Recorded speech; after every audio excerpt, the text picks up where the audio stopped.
අප්පච්චිගේ රහස් වට්ටෝරුවෙන් හොයාගත්ත කට පිනා යන වම්බටු මෝජුව. ඕගොල්ලෝ මේ වගේ වම්බටු මෝජුවක් try කරලා තිනවද මීට කලින්?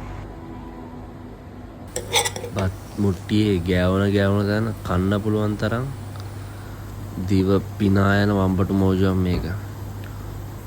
ඕගොල්ලොත් වම්බටු පෙරේතයෝ කවුරු හරි ඉන්නවනම් අනිවාර්යෙන් මෙන්ෂන් කරලා කියන්න.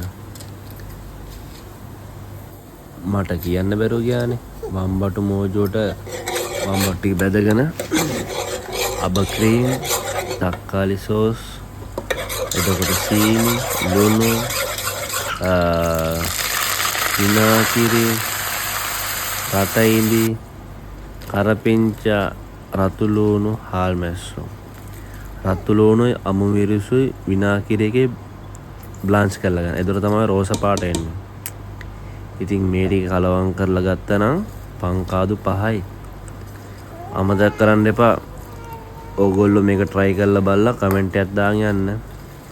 ඕගොල්ලෝගේ යාළුවන්ගේ අතර මේක share කරන්න.